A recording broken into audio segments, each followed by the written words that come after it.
The heels of a weekend where residents at Dosker Manor spent nearly 48 hours without power, some are now getting out. The Louisville Metro Housing Authority moving ahead with plans to move people out of that troubled public housing complex. Today, WDRB's Richard Essex introduces us to a man who was more than happy to leave Dosker behind.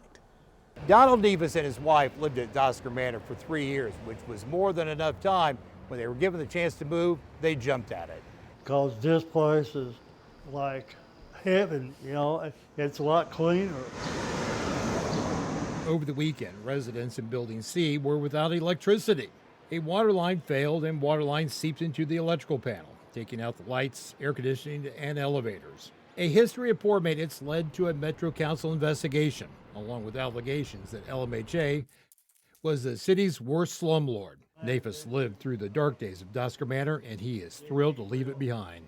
The Dosker Manor has gone down here a lot. All of his worldly belongings are neatly stacked in boxes. The kitchen pantry is partially stocked, and boxes in the bedroom are the first to be unpacked. He started packing right after Derby.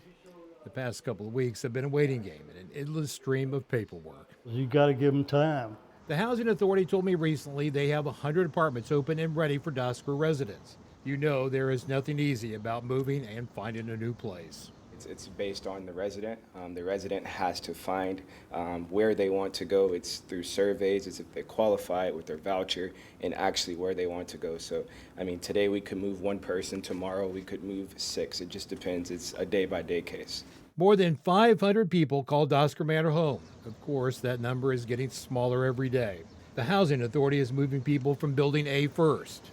For Nevis, getting out of Dosker and into a freshly painted and clean apartment is nothing short of amazing. I loved it. I loved it. It's a lot bigger and it's homely, you know, it's home to me. It could take 18 months to move everyone out of Dosker Manor.